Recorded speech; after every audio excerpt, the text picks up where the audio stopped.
So, any questions, first of all, about those presentations? They were great. So many good ones there. Stefan, we're coming to the end of this.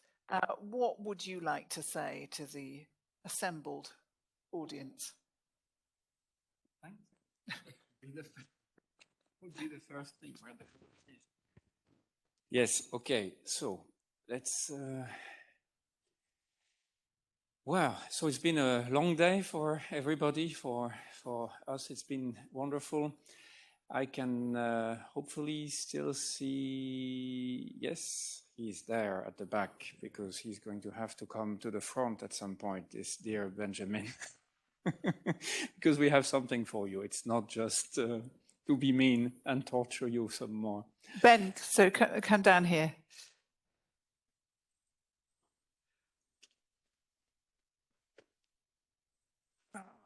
Stupid.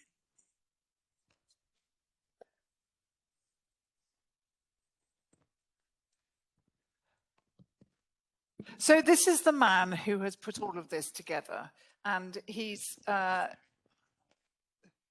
a fantastic job. Merci. Merci beaucoup. It's a very good whiskey. Yes. Thanks a lot. Very good. Yes, so thank you very much, Benjamin, because without you, there would be no such event at all.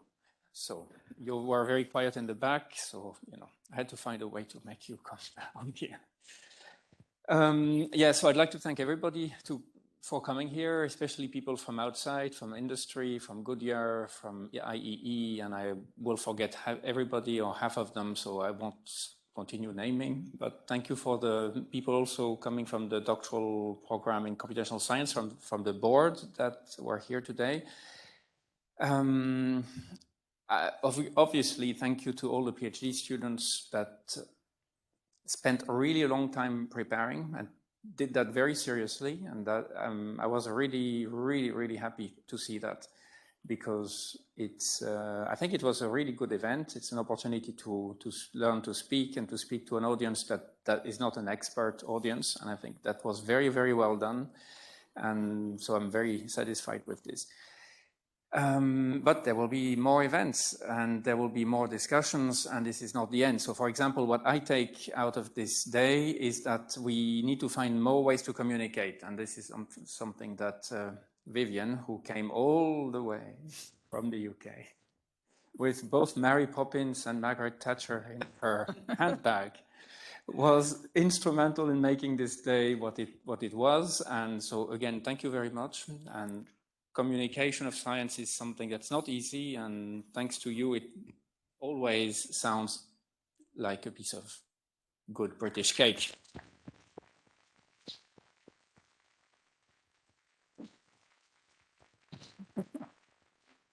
That's the Mary Poppins part. So, yes, so that was really wonderful. So thanks so much for that. As Benjamin said, there will be another event because we get bored otherwise. So that's the 10th of May, 2022. So same year, can you imagine?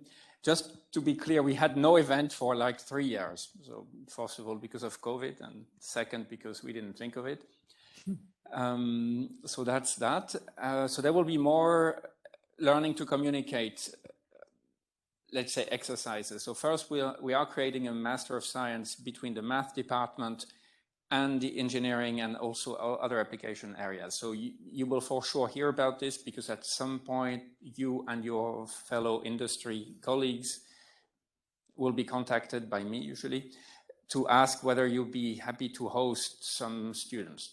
And we are making a very strong effort to recruit the best students. So not some sort of random open masters where we take anybody. We will have a very strict entry requirement so that we can make sure that this works properly. And as a matter of fact, you may well be contacted to actually give your opinion on what should be the requirements for these students. Because after all, we are training students for you guys, so it might as well be useful. So that's for the masters. And of course, these students will then be the students sitting here in the next event in a few years, because they will become some of them PhD students, not all of them. Others will probably be working on the next generation tires for Goodyear, and others will be devising sensors for cars. And so at the end of the day, there will be maybe many of you in here. And so that will be the first way that we will increase the communication. The second way will be obviously through placement of PhD students in companies. So this is something we have in mind for a long time. We will discuss that with the board. And something that I would like to just throw here as an open possibility, which came to me during the discussions today, when we were talking about the fact that companies here are not necessarily competing and they are working on different segments. So maybe they are vertically concentrated or horizontally concentrated, depending on what we're talking about, but they are rarely fighting on the same turf. So what we thought about was that we could perhaps come together and try to put together what's called an IPBG with the FNR, but with several companies around one theme, which would be data and computational sciences for industry, with the clear focus that the methods will be common to all the application areas, and that should, in my opinion, be a prerequisite in order for the logic of the IPBG to work. And then, because companies are not competing, we could have an idea of exclusivity, we could manage the IP in a better way, and we could have impact for most companies. So I've been thinking about that for a long time, but for many reasons it's not yet taken off because it needed to be also formalized. So I think that what we just did today is an indication that that can work. And I also think that there is a lot of work that can be done in the area of continuing education and also training on the job.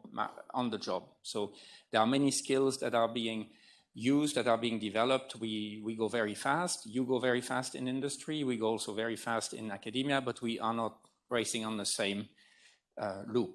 So sometimes we don't meet. That's the point. So I think there is also a lot of work to be done for some sort of training on the job, both for PhD students and masters to be placed at your place so that they learn how you do things, but also maybe for academics or consultants to go in companies and try to make the bridge between academia and industry. And that's something that I would personally be very interested in talking about, how to formalize this and how to make that more efficient. We did this years ago for the European Commission when they moved a lot of their IT staff to Luxembourg, and they had an upskilling to be done, and we were involved at that time. So that would be something that we could be interested in talking about as well, and maybe some of the PhD students here could be also interested in doing this. And I think that's all the notes that I made in my mind. So I don't like to end things, so maybe I should stop speaking because I'm not very good at this. And maybe I'll give the microphone to my... So I've already got. So I'm just going to say to you, those that presented, you did a really, really good job. So be proud of yourselves. And I hope those of you that didn't present just saw the quality of the slides. And can I just tell you, less is always more. You saw that the best presentations were the ones that had the least words on the slides. And that goes for numbers too, by the way. Least words, least numbers. And pictures, particularly in an environment like this with a very big screen, were much, much better than words. So take that away with you. Those of you that trained, you did a fantastic job. Congratulations to you, because I think the combination of the walking, we absolutely got what you need to do with the piezoelectric. So including something like that, when somebody tells you to do it, you think, oh God, they're mad. I'll be, my PhD supervisor will never speak to me again. Don't worry about your PhD supervisor. Always think about your audience. When you're communicating, it's the audience that counts. Your PhD supervisor or your colleagues. So think about the audience and project. The other thing I would say to you is you've started here communicating in a way that's much more open, that's much more dynamic. Take that outside this university and go and talk to some public audiences. They don't know what you do in here, and that's an enormous shame. It's a shame because you will not inspire the next generation. And it's a shame because actually, when you present your work, what happens is that these good folk over here see your work and they don't see it in the way that you do. You will present to a room full of 30 people from outside the university working in industry, and they will see your work in 30 different ways that you had never imagined. So it's really important to get what you do out there and to get it out there just as you presented it today in a way that's simple, that's easy to understand, and that's inspirational. What you've proved today is that all of you can be inspirational. Is that not true? So I've got a lot of people agreeing with me over here. So on that, I hope that you've exchanged numbers, emails, WhatsApp, whatever you do, whatever your channel of communication, and that the conversations will continue after this event. And with that, I say bonne nuit. Well, not quite bonne nuit, but and à bientôt, and all of those good things. And yeah, go and enjoy yourselves this evening and tell yourself you've done a very good job.